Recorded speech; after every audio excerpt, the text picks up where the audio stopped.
മറ്റൊരു വീഡിയോയിലേക്ക് എല്ലാവർക്കും സ്വാഗതം. അപ്പം ഇന്നത്തെ വീഡിയോയിൽ മീൻ കൊണ്ടാണ് തുടക്കം അല്ലേ? അപ്പോൾ ഇന്നത്തെ വിശേഷങ്ങൾ മീനിൽ നിന്ന് തന്നെ തുടങ്ങാം. അപ്പോൾ ഇന്ന് ഞങ്ങൾ കുറച്ച് മീൻ വാങ്ങി, കുറച്ചധികം മീനുണ്ട്. ഇതൊരു മാർക്കറ്റിൽ നിന്ന് വാങ്ങിച്ചതാട്ടോ. ഒരു ഫ്രണ്ട് ഉണ്ട് അവിടെ, അങ്ങനെ വാങ്ങിയതാണിത്. അപ്പോൾ ഇത്രയും മീനുകൾ നമ്മൾ മാർക്കറ്റിൽ നിന്നൊന്നും ക്ലീൻ ചെയ്ത് കിട്ടുമെന്ന് തോന്നുന്നു, പക്ഷേ ഇന്നത് ക്ലീൻ ചെയ്തിട്ടില്ല. അപ്പോൾ ഇവിടെ ക്ലീൻ ചെയ്യാനായിട്ട് ഹെൽപ്പ് ചെയ്യുന്നത് ഹസ്ബൻഡാണ്. ആളെന്തായാലും ക്ലീൻ ചെയ്ത് തരും. അപ്പോൾ അതാ എല്ലാ മീനും ക്ലീൻ ചെയ്യാണ്. അപ്പോൾ ഇത് ഞങ്ങൾക്ക് മാത്രമല്ല കേട്ടോ, ഞങ്ങൾ വേറെ ഫ്രണ്ട്സിനൊക്കെ കൊടുത്തിട്ടുണ്ട്. അപ്പോൾ ഇനി കുറച്ച് ദിവസത്തേക്ക് ഫുള്ള് മീനിൻ്റെ പരിപാടികളായിരിക്കും. ഞാൻ മീൻ ഫ്രൈ, മീനിൻ്റെ ബിരിയാണി, അങ്ങനെ കുറേ സാധനങ്ങൾ മീൻ വെച്ചിട്ട് പിന്നെ ഉണ്ടാക്കാൻ നോക്കും. പിന്നെ അങ്ങനെ ഇത് നെയ്മീനാണെന്ന് ഞങ്ങൾ വാങ്ങിയത് കേട്ടോ. പിന്നെ ഒരു വലിയ സ്ക്വിഡ് ഉണ്ട്, അത് ഞങ്ങൾ എടുത്തില്ല, അത് വേറൊരാൾക്ക് കൊടുത്തു. അതെനിക്കിഷ്ടമല്ല വലിയ സ്ക്വിഡ്. ചെറിയതാണെങ്കിൽ ഓക്കെ, പക്ഷെ വലിയത് അതെന്തോ എനിക്ക് അത്ര ഇഷ്ടമല്ല.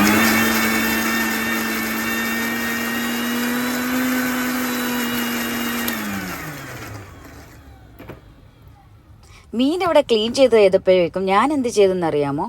മീനിനുള്ള അരപ്പൊക്കെ റെഡിയാക്കുകയാണ്.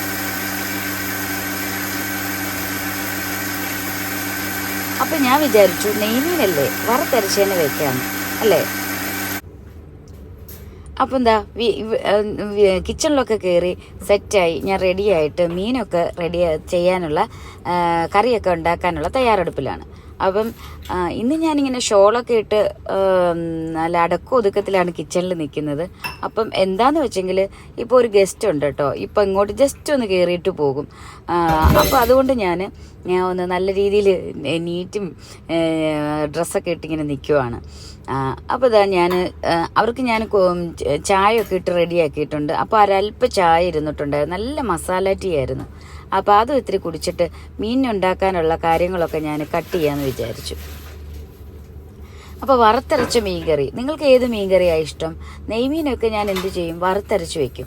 അപ്പം തേങ്ങ ഒക്കെ വറുത്ത് അങ്ങനെയൊന്നും ഞാൻ നിൽക്കാറില്ല. ഞാൻ തേങ്ങ ഒക്കെ വറുത്തിട്ട് കൊണ്ടുവരും നാട്ടിൽ നിന്ന്, അത് ഞാൻ ഫ്രീസറിൽ വെക്കും. ഏകദേശം ഒരു വർഷത്തോളം ആ തേങ്ങ എൻ്റെ കയ്യിലുണ്ടാവും. കുറച്ച് ഏറെ തേങ്ങ കൊണ്ടുവരും കേട്ടോ. അപ്പോൾ അതായിരിക്കും ഞാൻ കടലക്കറി, അതേപോലെ വറുത്തരച്ച മീൻകറി, പിന്നെ തീയൽ വെക്കുവാണെങ്കിൽ ഇതിനെല്ലാത്തിനും വേണ്ടി ഉപയോഗിക്കുന്നത്. അപ്പോൾ നമുക്ക് ഭയങ്കര വർക്ക് ഈസി ആയിട്ടുണ്ടാവും.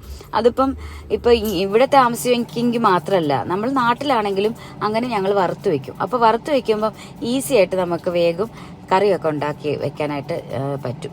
അപ്പോൾ അതൊക്കെ എപ്പോഴും ഞാൻ ഫ്രീസറിൽ സ്റ്റോക്കാക്കി വെക്കാറുണ്ട്. അപ്പം ഞാൻ മീനിനുള്ള കാര്യങ്ങളൊക്കെ അരിഞ്ഞു വെച്ചു. സാധാരണ നമ്മൾ മീനൻ കറി ഉണ്ടാക്കുന്നത് പോലെ തന്നെ നമ്മൾ ഇഞ്ചി, വെളുത്തുള്ളി, അതേപോലെ സവാള, കറിവേപ്പില, പിന്നെ ഇതൊക്കെ ആണല്ലോ മീൻ കറിക്ക് വേണ്ടി നമ്മൾ എടുക്കുന്നത്. അതൊക്കെ ഇട്ട് വഴറ്റി പിന്നെ വറുത്തരച്ച ആ ഗ്രേവിയും കൂടെ തേങ്ങയും കൂടെ ഒക്കെ ഒഴിച്ച് തിളയ്ക്കുമ്പോൾ നല്ല കുടംപുളിയാണ് ഞാൻ യൂസ് ചെയ്യുന്നത് മീനിന്. അത് വിട്ടിട്ട് നമ്മുടെ മീനും പറക്കിയിട്ടെങ്കിൽ നമ്മൾ അടിപൊളിയായിട്ടുള്ള നല്ല വറുത്തരച്ച നെയ്മീൻ കറി റെഡിയാവും. നല്ല ടേസ്റ്റ് ആയിരിക്കും വറുത്തരച്ച നെയ്മീൻ കറിക്ക്. അപ്പം അതുപോലെ തന്നെ നമ്മൾ എന്താ പറയുന്നത്, തേങ്ങ അരച്ചും വെക്കാറുണ്ട്. തേങ്ങ അരച്ച് നെയ്മീൻ കറി ഞാൻ വെക്കാറില്ല. ഓരോ മീൻകറിക്കും ഓരോ രീതിയിലാണ് നമ്മൾ കറി വയ്ക്കുന്നത്. എൻ്റെ വീട്ടിൽ അങ്ങനെ കേട്ടോ. ഇന്ന മീൻ വറുത്തരച്ചായിരിക്കും, ഇന്ന മീൻ മുളക് കറി ആയിരിക്കും. അതേപോലെ വേറെ കുറച്ച് മീനുകളുണ്ടാവും തേങ്ങ അരച്ച് വെക്കുന്നത്. പിന്നെ നെയ്മീൻ്റെ തല നിങ്ങൾ കഴിക്കാറുണ്ടോ? നെയ്മീൻ്റെ തല പച്ച തേങ്ങ, നമ്മുടെ ഫ്രഷ് തേങ്ങ അരച്ച് വെക്കുന്നതാണ് കൂടുതലും ടേസ്റ്റ്. അപ്പോൾ അങ്ങനെയൊക്കെയാണ് നമ്മളുടെ മീൻകറി ഒക്കെ വെക്കുന്നതിൻ്റെ രീതികൾ. അപ്പോൾ അങ്ങനെ ഇതൊരു ഫ്രൈഡേ ആണ് കേട്ടോ. അപ്പോൾ ഇന്ന് എൻ്റെ ഒരു ഫ്രൈഡേ ആയിരുന്നു ഇത്. അങ്ങനെ ഇന്നത്തെ ഫ്രൈഡേ ഇങ്ങനെ പോയി. ഇന്ന് ഞാൻ ഈ വോയിസ് റെക്കോർഡ് ചെയ്യുന്ന ദിവസം ഒരു ഫ്രൈഡേ തന്നെയാണ്. ഇപ്പോൾ നല്ല തിരക്കാണ് എല്ലാ ദിവസവും സ്കൂളിലും ഒക്കെ. കാരണം ഞങ്ങൾക്ക് ആനുവൽ ഡേ വരികയാണ് December 6th. അപ്പോൾ അതിൻ്റേതായ പ്രിപ്പറേഷൻസും കാര്യങ്ങളും ഒക്കെ ആയിട്ട് സ്കൂളിൽ നല്ല തിരക്കുണ്ടാവും, വർക്കുണ്ടാവും. അതേപോലെ തന്നെ പിന്നെ എവരി സാറ്റർഡേയും വർക്കിംഗ് ഡേ ആയി. അത് കാരണം സാറ്റർഡേയ്സിലും പിന്നെ ലീവില്ല.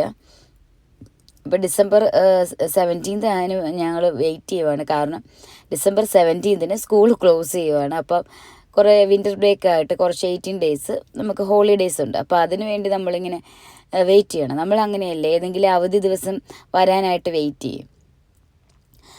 ജോലി ഇല്ലെങ്കിൽ ജോലി ഇല്ലാത്തതിൻ്റെ വിഷമമായിരിക്കും, ജോലി ഉണ്ടെങ്കിൽ അതിൻ്റേതായ സ്ട്രെസ്സായിരിക്കും അല്ലേ.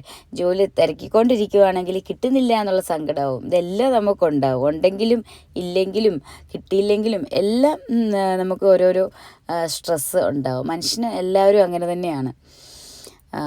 അങ്ങനെ വേണ്ട നമ്മളുടെ അത് കഴിഞ്ഞിട്ട് എന്തായാലും മീൻ ഫ്രൈ ഉണ്ടാക്കാതെ ചോറ് കഴിക്കാൻ പറ്റില്ലല്ലോ, ഇത്രയും മീൻ കയ്യിലുണ്ടാവുമ്പോൾ.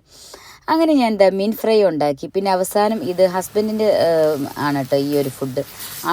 ആളപ്പോൾ ബീൻസൊക്കെ അരിഞ്ഞിട്ട് ആൾ തന്നെ റെഡിയാക്കിയത്. അങ്ങനെ നമ്മളുടെ ചോറ്, അതേപോലെ നല്ല നെയ്മീൻ കറി, അതേപോലെ പിന്നെ മീൻ കറിയുടെ കൂടെ നല്ലൊരു കോമ്പിനേഷനാണ് മോര്. ഇതിൻ്റെ ഇടയ്ക്ക് ഞാൻ മോരുണ്ടാക്കിയിട്ടുണ്ടായിരുന്നു, അല്ലെങ്കിൽ പുളിശ്ശേരി എന്ന് പറയും.